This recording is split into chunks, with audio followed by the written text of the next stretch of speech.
You know the story of Imam Shafi'i, who one time had a photographic memory. And when you say photographic memory, I mean photographic memory. He was once, when he first came to Medina, he attended the class on hadith of Imam Malik. May Allah be well pleased with all of the Salaf. And Imam Malik was narrating a hadith of the Prophet ﷺ, and he narrated 30 plus names in the chain of transmission. 30 plus names. He noticed in the class this young man, Imam Shafi'i, writing with a piece of wood, dipping it in his saliva and writing in his hand. So after the class, he called Imam Shafi'i and he said, "Why are you playing in class?"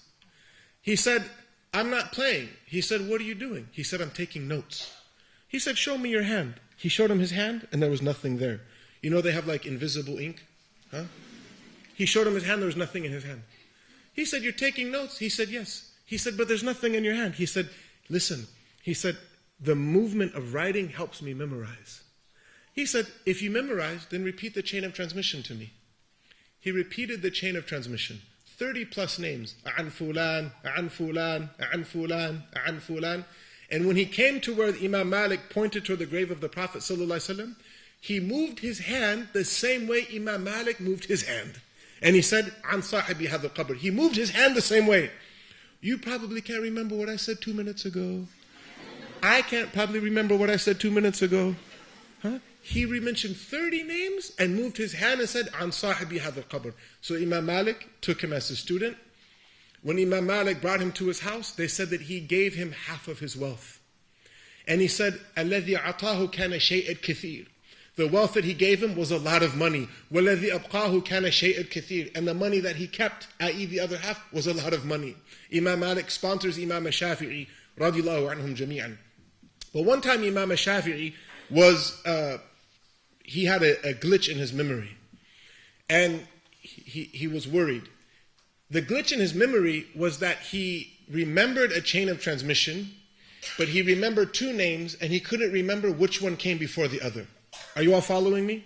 Not that he couldn't, people talk about religion now. There's a saying, I don't know if it's in the Quran or if it's a hadith, or maybe my friend Zayd said it, but no, he remembered the hadith and remembered the chain, but he forgot the order of 2 narrators in the chain of transmission, and he gets really worried.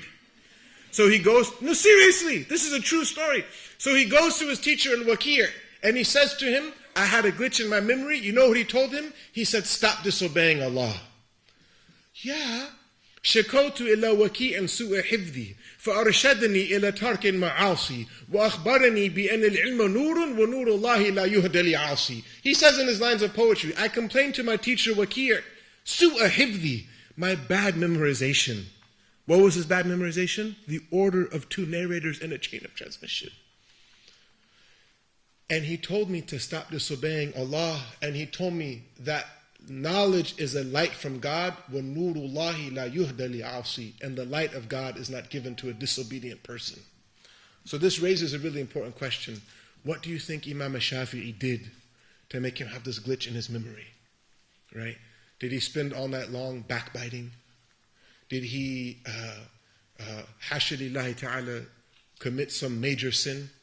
They said that he was walking and a woman was walking in front of him, and in one narration, he looked at her ankle accidentally. And in one narration, they said a woman's niqab flew up and he saw her face.